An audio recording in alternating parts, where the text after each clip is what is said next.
Welcome everyone, my name is Kevin. Today I'll be doing that full head-to-head detailed showdown between the new Samsung Galaxy A12 and the Samsung Galaxy A11 that we all know of. This comparison will break down all the differences that the newer model has, where the budgeting has gone for either device, and which will suit you best. We will cover everything that you see in these phone comparison videos, from the photo samples to the speed test, the battery results, what's in the box, and everything else you want to know about these phones.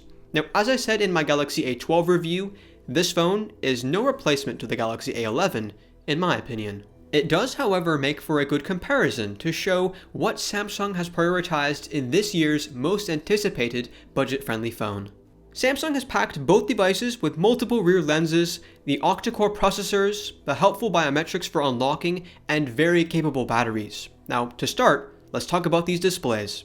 The sizes are very similar. Both have a generous screen size spanning over 6 inches. The A12 is a 0.1 inch larger at 6.5 inches. In terms of pixel density and the panel cut, the older A11 takes the win with a hole punch cutout at 268 pixels per inch. The A12 is not far behind at 264 pixels per inch. Now, the perceivable difference between them is, in terms of quality, near inexistent. They share the same panel technology, which means the colors, viewing angles, and the brightness are the same. Those colors and the display's brightness are quite good for the price bracket. On the rear, A12 has a matted and textured plastic finish. Now, it doesn't pick up marks as easily as the A11, so here the device looks cleaner without a case. The A12 has better buttons, they're more tactile and better feeling, but it's also the thicker and more bulkier device of the two. Both phones have the headphone jack, the micro SD card slot for storage expansion, there's also dual SIM capability on both, and face registered unlock, which takes a 2D image scan of your face to unlock your phone. Since these fingerprint scanners are different from each other, here's a side-by-side speed test of unlocking the devices. You really can't notice that much of a difference. As for the packaging, here's what I got with my international variants. These phones both ship with the Samsung earbuds, the short USB-C to A cable, and the 2-amp wall adapter. Even with the standard charger, powering up the phones from depleted to fully charged up was strikingly fast on both phones. The 5000 mAh battery inside of the A12 is the winner here in terms of battery screen-on time and general battery use. Now, on moderate use, I was able to get 7.5 hours of screen-on time with the A11, and the A12 improves upon that with over 9 hours. Now, this lower screen-on time readout on the Galaxy A11 shouldn't be a deal breaker if you're looking to save money and pick up this phone, because ultimately, I'm still able to get a full day of use comfortably on a single charge on the Galaxy A11. Now, let's talk about performance and speed. This most of all affects everyday use of your smartphone.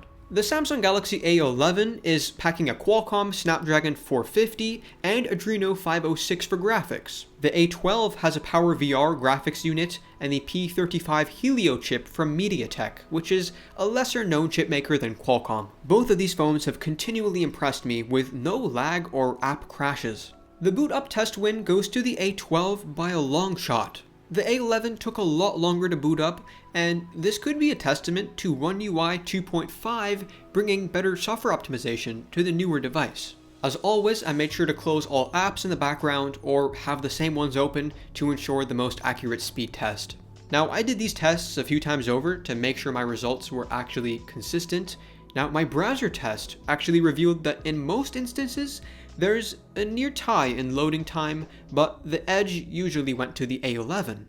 My social media apps loaded at the same time again, where YouTube was the exception that the A11 was also faster at. Opening games showed that yes, some apps do actually load faster on the newer A12, but not by a lot. So now you can see me fancying that Qualcomm chip inside the A11 was kinda justified. I know I talk a lot about gaming in these phone comparison videos, but that's because gaming is a good way to demonstrate graphics intensive tasks and push these chipsets as far as possible. Neither device experienced any heating issues while playing games in my experience. Here's the surprising thing though, the older A11 allows us to play most games at a higher graphics setting than the A12 does. For example, Call of Duty Mobile is limited to the low graphics setting on the A12, whereas on A11, I can comfortably play on the medium setting there's no problem, it's not like I'm losing that many frames, so here in this aspect, the gaming performance win goes to the A11.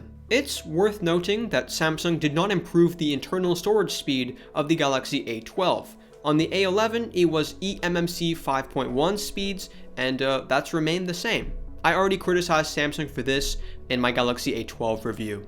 The Galaxy A12 is running One UI version 2.5, and the Galaxy A11 is running One UI version 2. As for the practical difference, there is none. Let's shift over to another part of the hardware and talk about the cameras. The A12 has seen some big improvements on that rear camera in general. The main camera lens has gone from 13 megapixels on the A11 to 48 megapixels on the A12. In my main camera photo tests, there was a clear winner in terms of detail, sharpness, and colors. The A12 pulled off nicer images, of course, all across the board. It's clear to us now that the budgeting they took away from that display went primarily into that main camera lens, as the ultra-wide is still nothing remarkable for the price. In case you were waiting on this, no, I have not forgotten about the selfie test either.